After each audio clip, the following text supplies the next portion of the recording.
Hola, buenas tardes. Bienvenidos a otro seminario Cátedra Mutualidad de la Abogacía. En la sesión de hoy os vamos a hablar un poquito de fiscalidad y obligaciones contables de las distintas formas de ejercicio. Básicamente, como os explicamos un poquito siempre, va a ser una visión un poco global, para que sepáis sobre todo qué supone optar por una forma de ejercicio u otra, y os vamos a explicar un poco las diferencias. Muchos futuros abogados nos preguntáis si las obligaciones fiscales son diferentes para los abogados que para otros profesionales.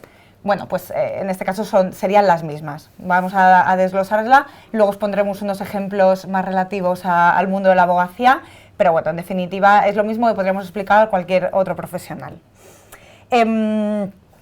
Vamos a distinguir la tributación para el ejercicio de la abogacía individual y el de la forma colectiva. Esto es lo más importante que tenéis que tener en cuenta en primera instancia. El proyecto del Estatuto General de la Abogacía regula 4 formas de ejercicio profesional de la abogacía. Esto es en el título tercero. ¿Cuáles serían estas formas de ejercicio?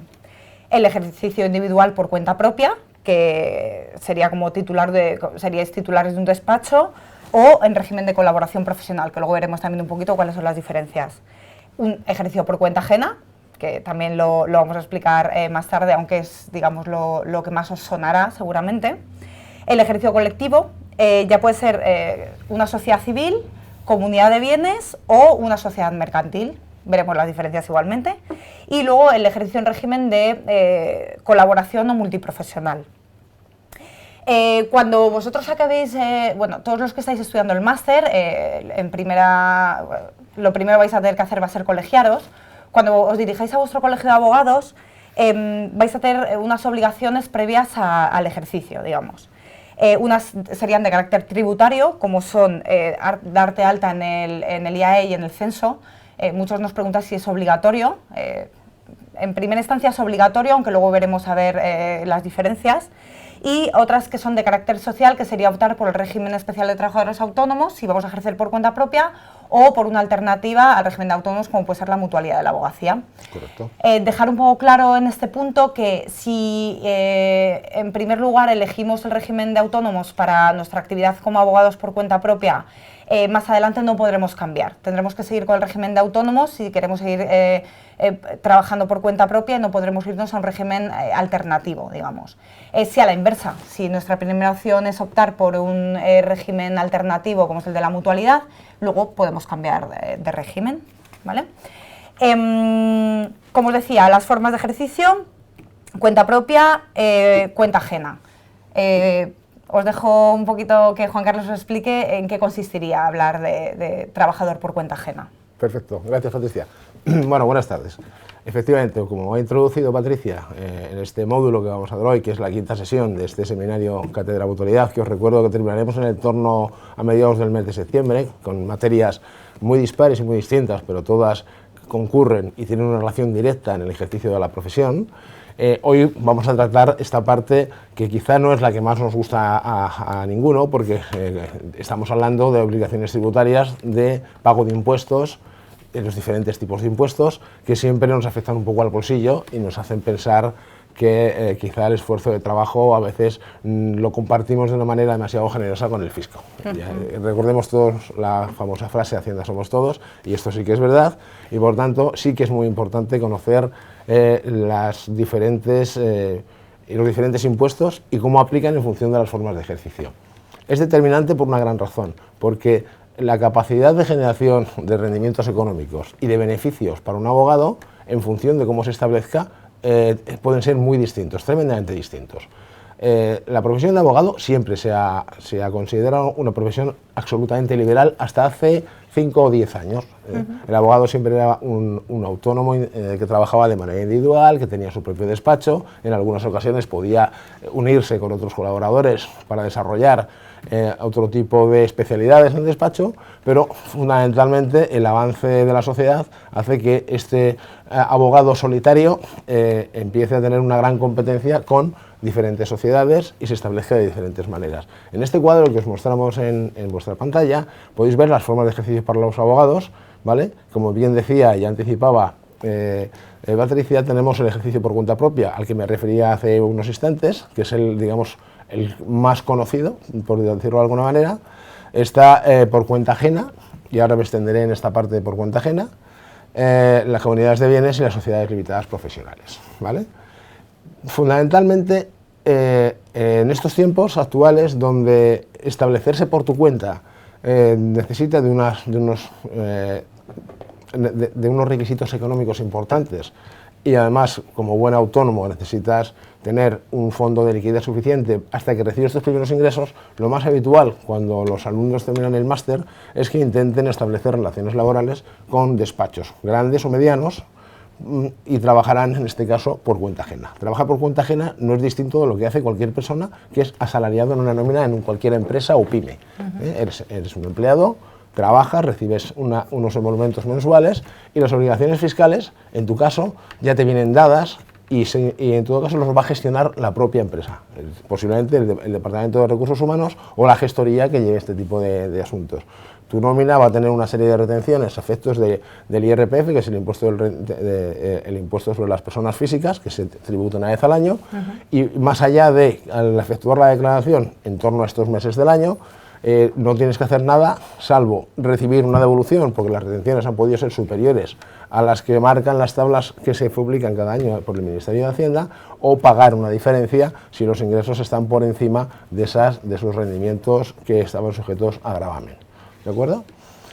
Fundamentalmente, estamos obligados a practicar o a efectuar este tipo de declaraciones de la renta cuando, teniendo un solo pagador, es decir, solo cobro de una empresa, mis ingresos anuales brutos no superan los 22.000 euros. Si estamos por debajo de este listón de ingresos, no es obligatorio. Que no sea obligatorio no significa que no sea recomendable realizar este tipo de declaración, porque se estará practicando en todo caso una retención sobre estos ingresos que puede ser porcentualmente pequeña, 2%, 3%, 4%, pero probablemente el resultado de la declaración del IRPF de ese año sea favorable a nuestros intereses. Es decir, que esta parte que nos han retenido es bastante probable, en casi todos los casos, que nos sea devuelta por el Ministerio de Hacienda, y esto al final pues no deja de ser siempre una satisfacción.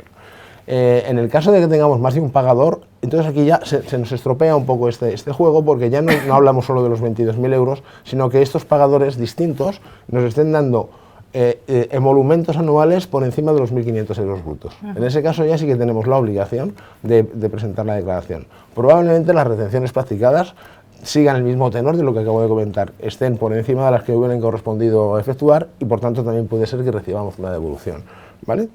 Fundamentalmente, aparte de estas peculiaridades fiscales, trabajar por cuenta ajena, sobre todo al principio, el primer año, 2 años, 3 años, lo que te da es una experiencia y una visión del mundo del derecho mucho más amplia que ya se obtiene a través de un máster. Y por tanto esto da pie a salir, en el caso de que queramos ejercer por cuenta propia, que parece lo más natural en muchos casos en la abogacía, tengamos este currículum, esta expertise que nos permitirá ponernos en marcha con todo lo que os estamos contando nosotros también en estos seminarios, pero con esa experiencia profesional que nos garantiza de una manera más decidida el éxito profesional que vayamos a dar. Vale, bueno, como os decía, esta es la parte de que todos conocemos un poquito más, el trabajador por cuenta ajena, quizá a lo que estamos más acostumbrados. Sin embargo, cuando se trata de la abogacía, es la forma más extendida, o sea, trabajar por cuenta propia es la forma más extendida. Ha sido así durante muchos años y hoy por hoy sigue siendo la principal. ¿Cómo tiene que ser la persona, el abogado, digamos, que opte por trabajar por cuenta propia? Bueno, nosotros consideramos que, lógicamente, digo, es una persona con iniciativa, perseverancia, cierta autonomía, y debe dedicarle tiempo no solamente a temas relacionados con el derecho, sino cosas que hemos estado viendo en otras sesiones y que veremos en las futuras que nos quedan, como puede ser el tema de captación de clientes. Obviamente cuando tú trabajas para una empresa ya te vienen dados, pero si trabajas por cuenta propia, lo primero que tienes que conseguir fundamentalmente es tener clientes a los que dedicarte. Marketing de despacho, que ahora está tan en boga y que creemos que es muy importante cuando se trata también de abogacía, aunque hace unos años parecía que el tema de la abogacía era algo que no necesitaba marketing, era más boca a oreja. hoy por hoy es un negocio más, es una empresa y por lo tanto también hay que trabajar en ello y bueno, networking entre compañeros, etc. A nivel fiscal, que es lo que estamos hoy, en función del alta que se produzca en Hacienda, dependiendo si la mayor parte del trabajo se va a realizar entre particulares o empresas y profesionales, existirá la obligación de realizar pagos fraccionados o no, en el caso del IRPF. Teniendo en cualquier caso que declarar las trimestrales del IVA, que siempre nos preguntáis, y que más adelante es un impuesto que os explicará Juan Carlos con bastante detalle. Como os he comentado, es la forma por cuenta propia más extendida en el ejercicio de la profesión. Nosotros creemos que concede gran libertad de movimiento y que esto es a la hora de gestionar al cliente o incluso puedes desarrollar distintas especializaciones. Algo que parece muy obvio, pero que a nosotros nos gusta también destacar es que, lógicamente, eres tu propio jefe, que es algo muy bueno. El otro día, por ejemplo, leía en un reportaje que un grupo de abogados que había trabajado toda su vida por cuenta ajena, se había, como se suele decir, liado la manta a la cabeza y habían decidido montar un despacho y eran trabajadores por cuenta propia y les preguntaban si les ofrecerían la posibilidad de trabajar por cuenta ajena cobrando el mismo sueldo que cobrarían siendo trabajadores por cuenta propia. Y la mayoría de ellos contestaba, casi un 100%, que no cambiarían su actividad por cuenta propia por una actividad por cuenta ajena, independientemente de que cobrara lo mismo, ¿no? Que en todo caso tendrían que multiplicar su sueldo incluso por 10 para volver a trabajar por cuenta ajena, ¿no? Bueno, esto nosotros también lo contamos un poco porque nos gusta animar a la gente a que tenga esta iniciativa y que sea emprendedora, aunque sabemos que es difícil, pero es posible. Con esos pequeños tips que os damos, por ejemplo, en fiscalía, pues creemos que lo podéis poner en marcha sin problema. Os hablamos también de la comunidad de bienes, que es algo que os explicará Juan Carlos, que es otra modalidad si queréis trabajar. Sí, es otra forma de asociación. Sí. No me ha gustado lo que decías de ser tu propio jefe, sí, es que sí es bueno, sí es importante. Y además, actualmente el cambio de paradigma laboral empieza a señalarnos que lo de encontrar un trabajo para siempre en la misma empresa cada día va a ser más difícil. Y por tanto, ser tu propio jefe y poderte mantener en activo dependiendo solo de tu propia iniciativa, de tu propio esfuerzo, te permite que el mercado no te expulse del mercado laboral, no te expulse en momentos o en edades avanzadas que te van a perjudicar a la hora de cotizar, a efectos de pensiones, etc. Pero bueno, también es necesario que existan las agrupaciones, los grandes despachos tienen misiones muy concretas, asumen asuntos que probablemente en el ejercicio individual son más difíciles, digamos porque tengan trascendencia internacional, porque hablemos de grandes fusiones mercantiles, de grandes corporaciones, donde el solo trabajo de una persona probablemente no llegue y su grado de especialización no llegue a la captación de ese cliente y al menos tampoco va a llegar a la cobertura de las necesidades de ese cliente. El mundo del derecho es tan amplio, como bien sabéis, como queráis, y por tanto todas las ramas del derecho tienen que tener algún tipo de especialización. De hecho, la comunidad de bienes no deja de ser una especie de ejercicio individual, es decir, eres abogado por cuenta propia, estás en el régimen de autónomos o en una mutualidad, y trabajas casi con absoluta autonomía, pero lo que haces es crear una comunidad, te conviertes en una especie de comunero, participas en este despacho con otros compañeros que probablemente te van a aportar un valor añadido interesante. Tú puedes ser especialista en derecho civil, pero cuando llegue un asunto penal o un asunto de familia, quizá no sea tu rama de especialidad y tengas que ceder este asunto a un conocido, a un abogado conocido que no te deje en mal lugar, pero cuanto mejor es que tu despacho puede ser multidisciplinar y por tanto puedas hacer una oferta mucho más amplia a cualquiera de los clientes que puedan aparecer, ¿vale? La comunidad de bienes pues es una forma de constituirse quizá la más sencilla como agrupación, ¿vale? Fundamentalmente se trata de firmar o suscribir un contrato entre las partes, entre los diferentes comuneros, puede ser público o puede ser privado, y las obligaciones que va a llevar fiscalmente añadidas pues son las habituales de una agrupación o de una sociedad. Igual que en el ejercicio por cuenta propia, tendrás que trabajar el IVA, conocerlo, liquidarlo, retenerlo, repercutirlo, etc. Luego hablaremos del IVA, como decía Patricia hace unos minutos. tendrás que trabajar el IRPF, pero este IRPF tiene un tratamiento distinto al que habíamos visto por cuenta ajena, pero finalmente la comunidad de bienes planteémonos que es una empresa, y aunque yo sea autónomo dentro de esta empresa, habrá una atribución de rentas sobre todos los gastos que se produzcan en la actividad, por una parte, y todos los ingresos que se produzcan en esta actividad, generaremos un beneficio final. Este beneficio se repartirá entre los diferentes comuneros. Esto se llama atribución de rentas. Cada uno de ellos, digamos, esto será una especie de salario no pactado, no escrito, no sujeto a un convenio colectivo, pero digamos que será su remuneración anual por el trabajo que está desarrollando.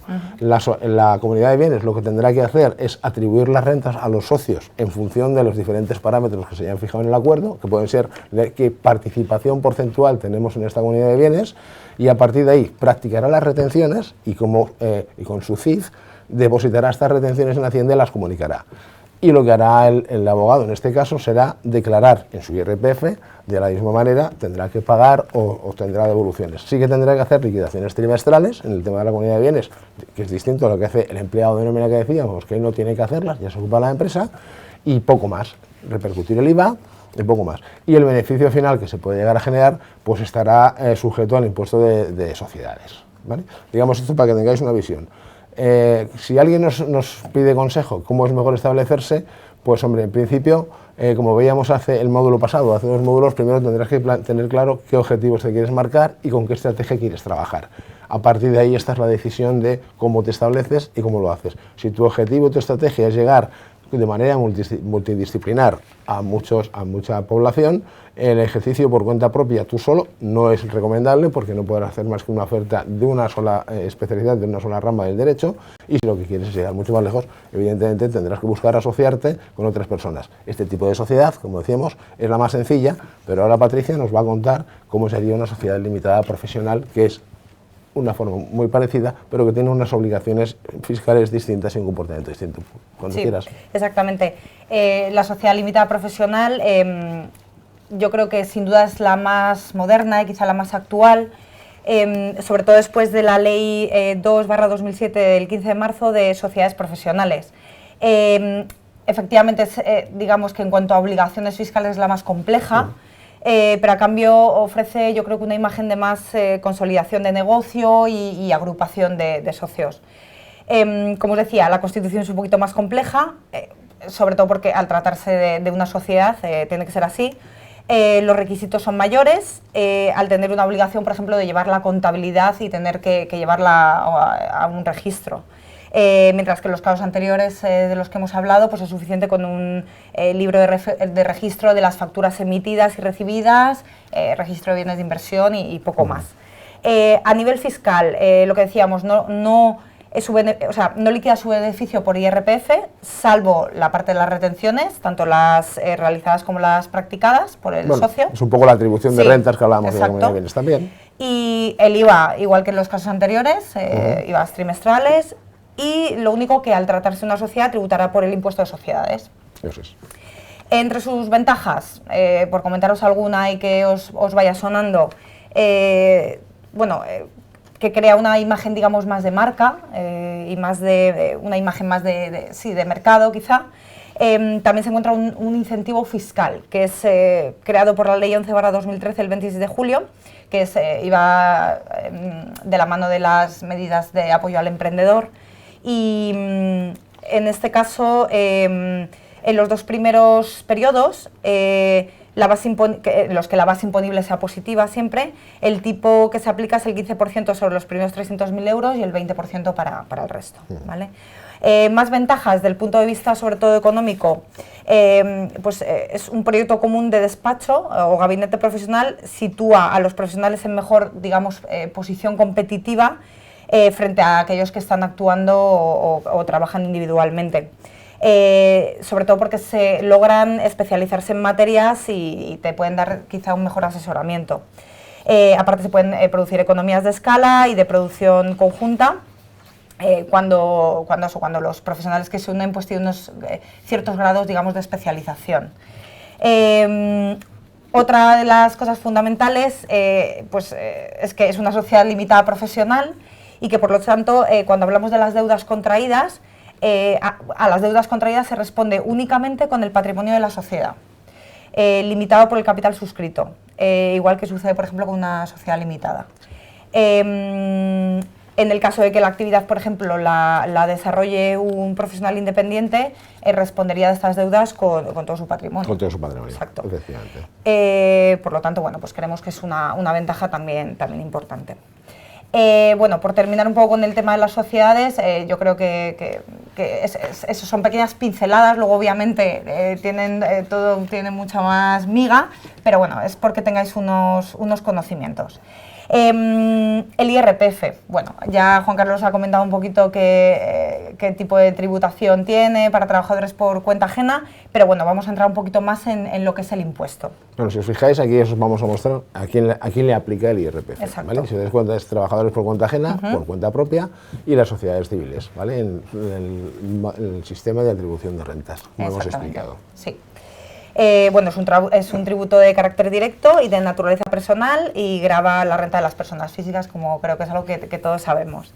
Según los principios de igualdad, generalidad y progresividad, y tiene en cuenta también la situación personal y familiar. Esto, si alguno de vosotros ha hecho una declaración de la renta, lo ha visto. En el caso de la profesión de abogado, los ingresos se consideran rendimientos de actividades económicas. Vamos a ver algo que es muy importante, que es los métodos de cálculo de rendimiento neto de actividades económicas para que sepamos, digamos, calcularlo. Existen 3 sistemas, que sería estimación directa, estimación objetiva y estimación indirecta. En el caso de los abogados siempre es mediante la directa, el cual admite 2 posibilidades en función de la cifra de negocio, que sería estimación directa normal o estimación directa simplificada. Vamos a entrar en la estimación directa normal. Aquí comentaros que tendrían consideración de gasto deducible las cantidades abonadas, por ejemplo, a mutualidades de previsión profesional, como os he dicho antes, por ejemplo, para trabajadores ejercientes por cuenta propia, o sea, a todos aquellos que no están integrados, digamos, en un régimen de seguridad social. Por lo tanto, serán deducibles como gasto de actividad profesional las aportaciones y cuotas de las coberturas que son obligatorias para el ejercicio, que serían jubilación, invalidez, fallecimiento, incapacidad temporal profesional. Eso es. Hasta el 100%, del equivalente a las cuotas de cotización por contingencias comunes máximas en el RETA. Para el año 2018, para que tengáis una pequeña idea, este año se va a fijar el límite en 13.414 euros, o sea que es una aportación importante. Esto sería en el territorio común, en los forales de Vizcaya, Guipúzcoa y Álava también, y luego en el territorio foral de Navarra serían 4.500, lo máximo se puede aportar. Asimismo, hay otra cosa que también se puede deducir, aparte de los gastos, que serían las retribuciones abonadas al cónyuge o a los hijos menores que trabajen habitualmente y con continuidad en la actividad profesional de la persona que esté realizando la actividad, y que convivan, eso sí, con el abogado. Siempre, obviamente, controlado con que tengan que estar de alta en un contrato y tengan que estar dados de alta en seguridad social. ¿Qué más? Las primas de seguro de enfermedad satisfechas por el contribuyente y su cónyuge e hijos, siempre y cuando los hijos sean menores de 25 años y que convivan en el domicilio familiar, y el máximo que se puede deducir son 500 euros por persona. Solamente, como os he comentado antes, podremos incluir todas aquellas cosas que estén justificadas, anotadas en los libros de contabilidad, etc. Por poneros un ejemplo, citar, por ejemplo, la compra de bienes que integremos en el activo circulante, pues por ejemplo, el material de oficina, los gastos de personal, seguridad social, todo este tipo de cosas las podemos meter. Estimación directa simplificada. Es un método parecido al anterior, pero permite, digamos, una mayor flexibilidad en la amortización del inmovilizado y un porcentaje de deducción por gastos que tienen a veces difícil justificación. Vamos a destacar 3 cuestiones que pueden, digamos, tener incidencia en la situación tributaria del abogado respecto al IRPF. Por ejemplo, las rentas irregulares. De acuerdo con la legislación sobre el IRPF, las rentas irregulares son todos aquellos rendimientos netos con un periodo de generación superior a 2 años. El trato, digamos, que se da a este tipo de rentas es beneficioso, ya que evita la distorsión que supone la progresividad del impuesto. Se le aplica normalmente una reducción de un 30%. Sin embargo, la Administración tributaria, en el caso de los abogados, no contempla esta opción porque entiende que la forma de percibir estos rendimientos para abogados suele ser la más habitual. Otra causa, que son los criterios de imputación temporal de los ingresos. Es una duda muy común que se plantea muchas veces. Decimos, duda de efectos tributarios, ¿en qué momento se tiene en cuenta que el ingreso ha tenido lugar? ¿En el momento en el que finaliza el servicio o en el que se abona por el cliente? Bueno, según la normativa del IRPF, se tiene en cuenta el momento del devengo contable.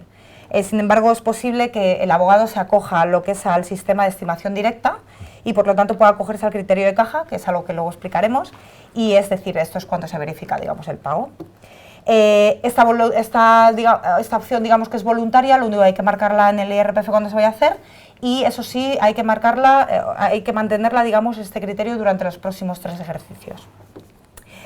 Otra parte, elementos patrimoniales afectos a la actividad.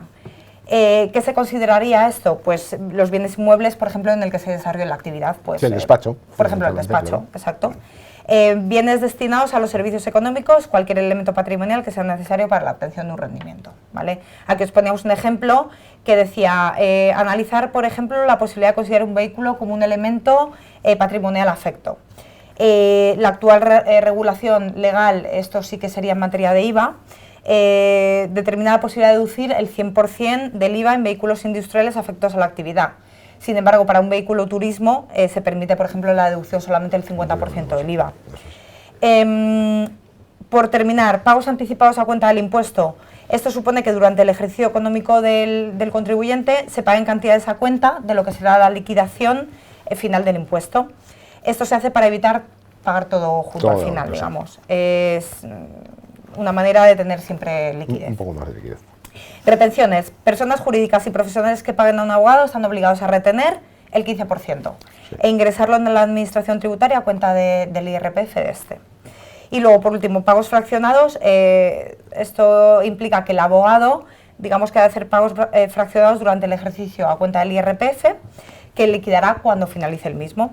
Se realiza a través del modelo 130 y son 4 pagos trimestrales, digamos que es obligatorio presentarlo y bueno, poco más relativo a este impuesto. Sé que es un poquito rollo, pero bueno, la cosa es que sepáis un poco en qué consiste. Yo voy a aprovechar antes de pasar al IVA, que también tiene su enjundia. Sí. Tenemos una pregunta de María Fernández, y su cuestión, la que nos plantea, es que si es deducible el seguro médico privado, como por ejemplo, como una empresa, no queremos hacer publicidad, pero porque no, Sanitas.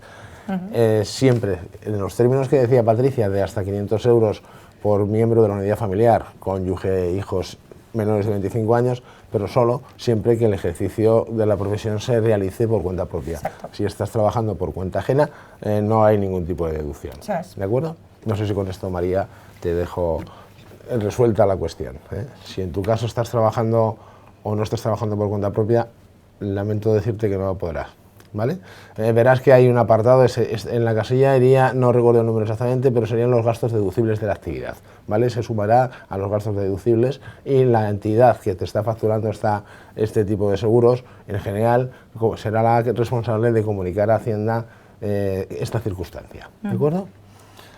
Entramos con el IVA. Lo del IVA es un impuesto que afecta a todos los productos y servicios que tienen traducción en cuantías económicas. Todo lo que compramos lleva un IVA, se repercute en IVA. Cualquier servicio del que disfrutamos, tanto sea un paquete vacacional, un hotel o el alquiler de un coche, repercute en IVA y por tanto los servicios profesionales de un abogado y de cualquier otra profesión también tienen que soportar este IVA. La ventaja de este IVA es que aquel que lo tiene que soportar puede repercutirlo al cliente final, ¿de acuerdo? Cuando nosotros adquirimos un bien o servicio, la persona o la empresa que nos está vendiendo el ordenador, la tablet, nos está cobrando el precio que tiene, que es su margen, su beneficio y su precio de fabricación, y nos está repercutiendo normalmente un 21% de IVA. Como profesional puedes deducir este IVA. Como persona física, es decir, si trabajas por cuenta ajena, como puede ser nuestro caso, no podemos deducirlo de ninguna manera. Sencillamente somos contribuyentes netos de este impuesto. Pero los profesionales sí que gozan de esta ventaja. El IVA siempre, en la actividad profesional de la abogacía, siempre va a ser, como digo, el 21%. Y aquí hay una fórmula que en el año 2013 también se pone en marcha, después de largas discusiones y largas reclamaciones del colectivo de autónomos en general. Se producía una circunstancia que a priori no parecía invitar mucho al ejercicio o al trabajo por cuenta propia. Y es que teníamos que liquidar el IVA desde el mismo momento en que emitíamos la factura del servicio prestado, con independencia de que lo hubiésemos cobrado o no. Teniendo en cuenta que muchos trabajadores autónomos trabajan con instituciones donde las formas de pago y los periodos que plantean a veces son tremendamente largos, el tener que adelantar este IVA de una factura emitida pero que aún no has cobrado y que puedes tardar en cobrar 6 meses o un año, te ponía en una situación de iliquidez que podía conducir directamente a la destrucción de esa empresa o de ese despacho. Por tanto, se formula lo que se conoce como el IVA de caja. El IVA de caja lo que hace, siempre y cuando los ingresos o la facturación anual no superen los 2 millones de euros, lo que te va a permitir es que no vas a pagar este impuesto de manera inmediata al emitir la factura, sino solo en el momento que la cobras, con una limitación.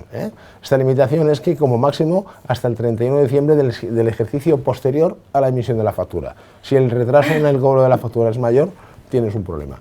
Si ocurre que cuando una factura no se considera que pueda ser pagada, hay que hacer una factura rectificativa, porque no vas a cobrarla, porque tu cliente es moroso, y tienes también que declarar que ese IVA no va a ser ingresado ni cuando se cumpla el plazo, porque esa factura ha dejado de existir, no ha sido cobrada.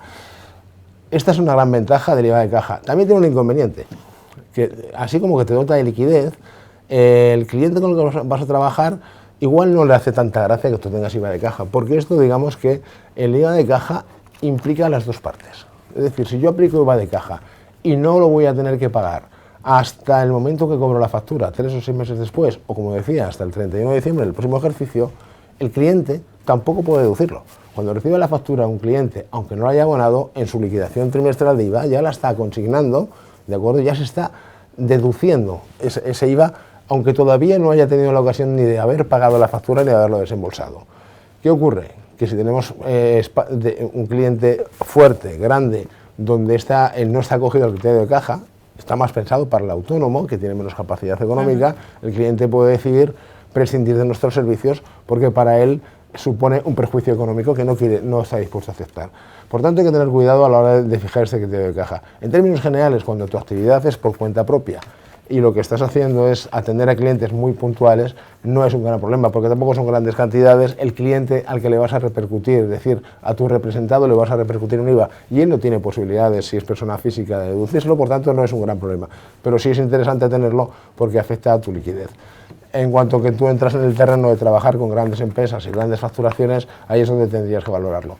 Ojo, una vez que te acoges al criterio de caja, no puedes retirarte de él hasta 3 años después, ¿de acuerdo?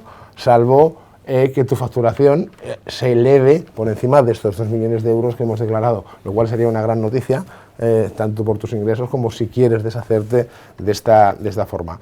Para acogerse a este régimen hay 2 formularios distintos en Hacienda, que son el 036 y el 037. Os recomiendo que no os preocupéis demasiado por todo el papeleo que existe, porque como decía Patricia al principio de la sesión, lo que queremos es que tengáis una visión más o menos clara de cuántas obligaciones fiscales en el ejercicio os van a afectar y sobre todo cuáles os afectan a la hora de tomar la decisión de estableceros qué os parece mejor, si hacerlo solo, comunidad de bienes, empresa, en función de la complejidad y sobre todo, como decíamos la semana pasada, en función de qué objetivos te hayas fijado y te hayas planteado, a dónde quieres llegar, qué dimensión quieres que tenga tu bufete. Si va a ser un bufete local para atender asuntos de familia, no tendrás necesidades distintas a las del ejercicio por cuenta propia, pero si quieres, por ejemplo, dedicarte a fusiones y adquisiciones a nivel internacional, evidentemente las fórmulas de ejercicio por cuenta propia no serán las más adecuadas, como os decía antes. ¿Vale? Muy bien. Otro impuesto que seguramente os sonará quizá un poquito menos, aunque bueno, últimamente se habla bastante de ello también, sería el impuesto de sociedades. El impuesto de sociedades es un tributo de carácter directo que grava la renta obtenida por la sociedad. El hecho imponible, digamos, lo constituye la renta, cualquiera que fuese su origen, por el sujeto pasivo.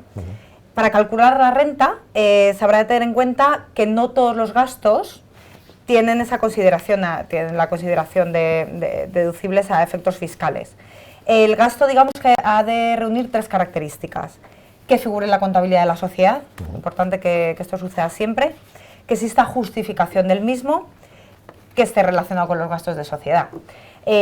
Muchas veces nos preguntan cosas, por ejemplo, que fiscalmente no serían deducibles, por ejemplo, las dietas por asistencias a juntas, o la cuota pagada por el propio impuesto de sociedades, multas o sanciones, tampoco. Las vacaciones familiares tampoco. Tampoco.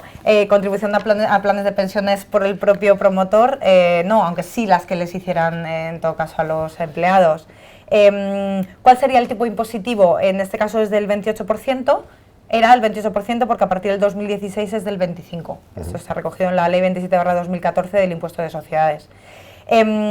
Las empresas que tienen un reducido, digamos, una reducida dimensión, tienen un régimen especial. Estas son las que tengan una cifra de negocio inferior a 10 millones de euros en el periodo impositivo anterior. Eso es. El concepto de cifra de negocio muchas veces nos da lugar a dudas, y a nosotros nos gusta leerlo textual porque creemos que hay que identificar efectivamente a qué te refieres con cifra de negocio. Y esto es que comprende los importes de la venta de los productos y la prestación de servicios u otros ingresos correspondientes a las actividades ordinarias de la empresa, deducidas bonificaciones y demás reducciones sobre las ventas, así como el impuesto de negocios que deban ser objeto de repercusión, ¿vale? Esto es lo que sería la cifra de negocio. Por tratarse de empresas de reducida dimensión, además de tener esta tributación más atractiva, disfrutan de otra serie de incentivos como serían libertad de amortización, que está prevista también en el artículo 12.3 de la ley, para elementos de inmovilizado material nuevo, por ejemplo, cuyo precio de valor unitario sea menor de 300 euros y hasta un máximo de 25.000. Estos elementos se pueden amortizar libremente si, por ejemplo, aumentamos la plantilla y se mantiene, obviamente, durante un periodo concreto, para que no sea, digamos, una trampa. Se consideran como pérdidas el deterioro de crédito, por ejemplo, posibles insolvencias de deudores, y flexibilidad en la amortización de elementos patrimoniales objeto de reinversión. ¿Vale? Destacar que el tipo de gravamen reducido que antes habíamos comentado, la base imponible comprendía entre 0 y 300.000 sería al 25% y el restante al 28%. Las personas jurídicas que se someten a este tipo de impuesto, al de sociedades, tienen que cumplir, digamos, con unos pagos a cuenta, como vimos en las personas físicas y en el IRPF. Y bueno, las liquidaciones, el pago fraccionado a cuenta de liquidación, que eso es igual. Bueno, no aburriros más con este tema, habíamos preparado un caso práctico que bueno, Juan Carlos va a hacer un planteamiento y que creo que os va a dar muchas pistas, ¿no? Y para que os quede sobre todo bastante claro con respecto a los impuestos. Sí, todavía tenemos unos minutos y no lo vamos a alargar mucho. Os voy a plantear un caso práctico y ceñido fundamentalmente a una comunidad de bienes, para que veáis un poco cómo se comporta. Hay un par de cuestiones que siempre inquietan sobre cómo hay que comportarse en cuanto al IVA y el IRPF en la comunidad de bienes. Digamos que son dos impuestos que no podemos evitar. Y el planteamiento sería el siguiente. Dos personas físicas que ejercen la profesión por cuenta propia deciden constituir esta comunidad de bienes. Como hemos visto, se hace de una manera muy sencilla, es un contrato entre partes privado o puede ser elevado a público, no tiene un desembolso específico de capital social, sino que es una agrupación de comuneros, ¿de acuerdo? Imaginaros que aquí hay una serie de gastos, compartimos un local, compartimos unas instalaciones, compartimos consumo eléctrico, compartimos todos los gastos que nos van a afectar en nuestra actividad.